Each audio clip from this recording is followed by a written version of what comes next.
The topic of debate here is the morality of capitalism. May I take a stab at an opening statement of definitions? Yeah. Yeah.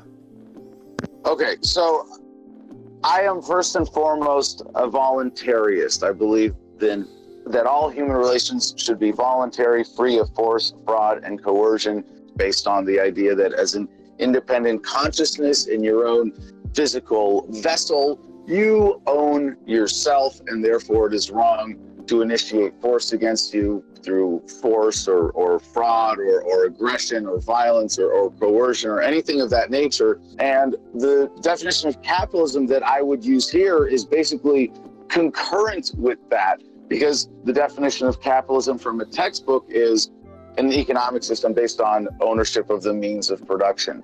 And this gets generally misrepresented by misdefining the means of production with a focus on industrial resources, as opposed to the ultimate means of production, which is the individual human being, the individual mind and body capable of creating value that is measured not in widgets or in dollars, but in human happiness and quality of life.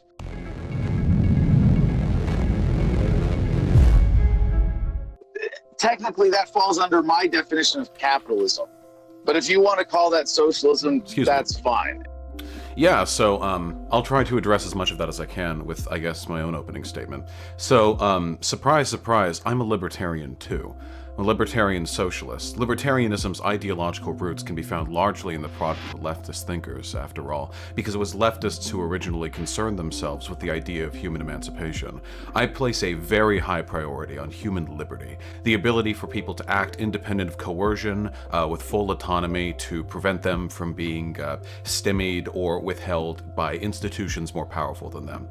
I do think that on a fundamental level, human beings are all equal. I mean, sure, we vary in individual ways, but in a principal moral sense, we are all equal. And I look upon systems which divide and place into hierarchies human beings with great suspicion. I believe that capitalism is such a system.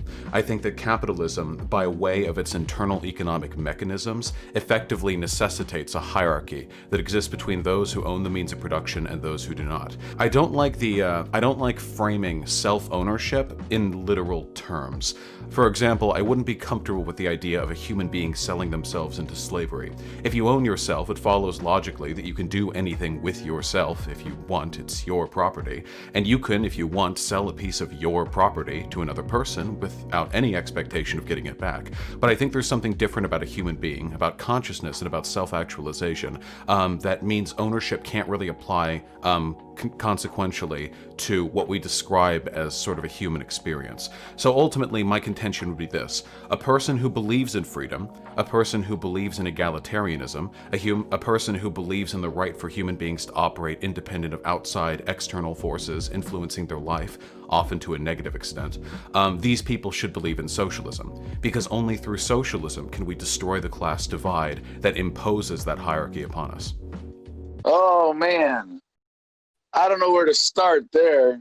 Mercantile capitalism existed before the Industrial Revolution, and that was mostly done. Well, hold on. As a libertarian who understands. Well, 2 points to that. For one, no, capitalism requires a state because only a central authority can defend property rights.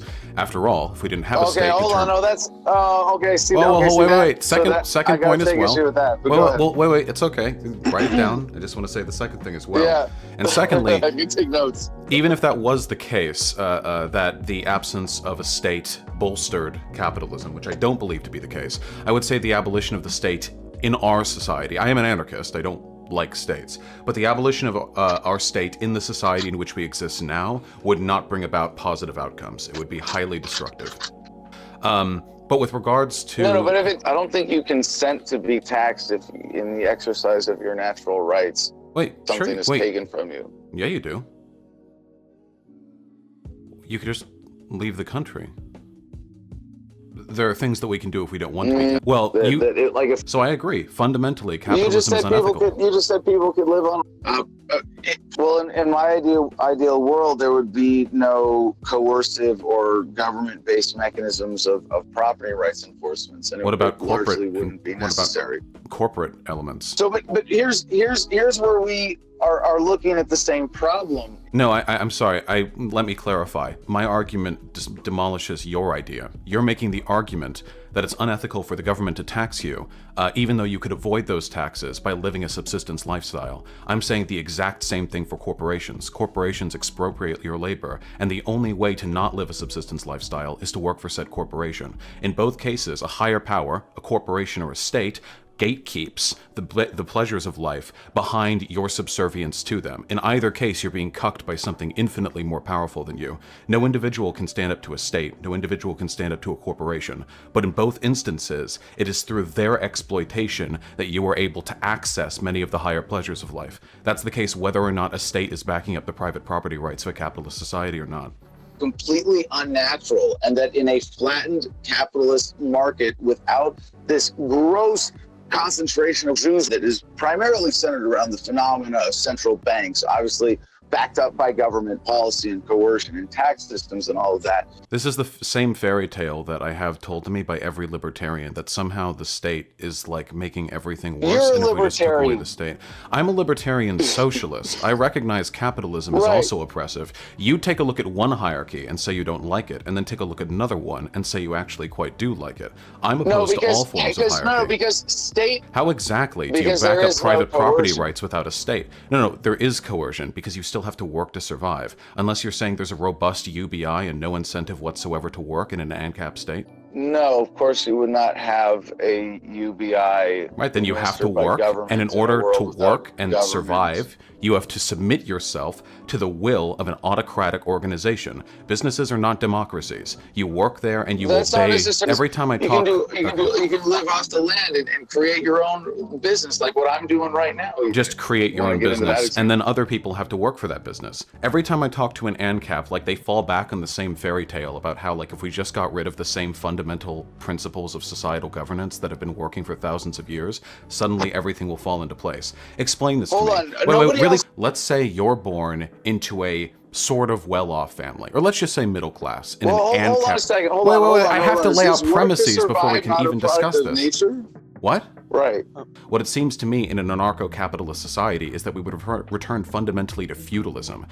We've seen this happen before during the competing shogunates back during the Japanese feudal era, where dozens of clans would just organize their own economic and military forces, and people who live in a given area are completely subservient to the lords that own their respective castles and fortifications.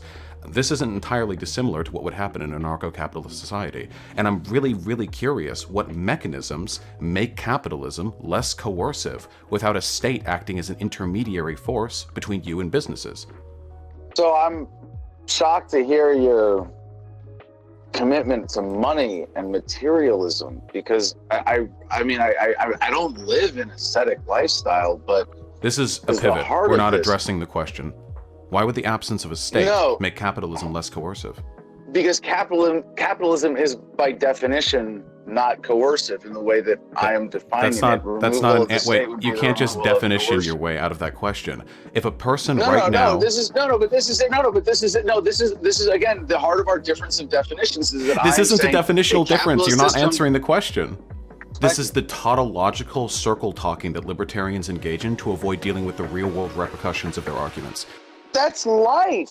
You have to do Wait. stuff to get So your stuff. argument is that there is Like- just going to be exploitation no matter what? You're not saying it wouldn't be exploitative? No, hold on, no. I mean, if you're arguing for the decommodification of basic human necessities like water, food, and housing, then I'm completely in favor of this. Now, you realize that this is Not food and housing, just the natural resources that are the elements of that. So land and air and water and, access to trees and natural plants and all of that. That is the basic human right foundation, yes. Okay, but And this is to create nonsensical. that, You can't. to So wait. create housing for that. So you can just take land and trees and air? What if you need like food? Like, does everyone need to build their own garden and like slaughter their own livestock in order for them to be able to survive? Well, obviously not. In a system that I'm advocating, we can have incredibly complex systems of interaction and voluntary hierarchies. I'm not against voluntary hierarchies. I'm saying a voluntary system. If it's voluntary, where's the coercion? Like, are you implying some other definition of coercion? Let me ask you a very. something? Let me ask you a basic question, okay? Let's say that you are on a plane, and that plane crash lands on an island, okay? There are only a few survivors. In fact, there are only 2. And you wake up after the first one does. By the time that you have woken up, the other survivor in this plane has claimed all of the coconuts on all of the coconut trees, stacked them on their pile, sheltered that pile with all the wreckage from the plane, and declared they own it. And they say that they would be willing to give you said coconuts if you throat their cock. So my fundamental. Well, see, you accuse me of being divorced from the real world. I'm giving you personal business examples. No, my concern is making and road building examples, and you're saying get back to the my concern because you just wander off. But I'm trying to bring us back. So on a fundamental level. Because I'm grounded in the real world. Okay, so on a fundamental level, all right. I would like to build a society that works out best for the greatest number of people possible. That's what I consider to be an ethical society. Likewise. One which maximizes well-being. So, you've just said, so I've explained that there are ways in which the deference of all resources to the forces of the market with no state interference can harm people. And you have made concessions, or I guess not necessarily concessions if you believe in this, that there are certain things to which humans have a default right, that everyone should be able to engage fundamentally with some basic countenances of the earth so that they aren't completely left to the whim of the business. We still haven't gotten back to the very access to natural resources. Right, we still haven't gotten back to the very first question that I asked, though, which is, if I'm just a regular dude in an ANCAP society, how is my need to pay for shit to survive any less exploitative or coercive than sucking a person's dick for coconuts?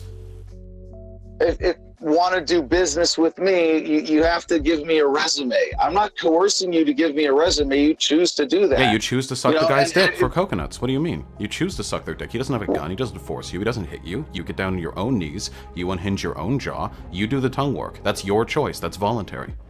It's not voluntary if you're accepting his illegitimate claim to property in the first place. I think all of these are illegitimate claims to property. I'm a socialist. But I don't like private property. You're right. You're saying that it's okay.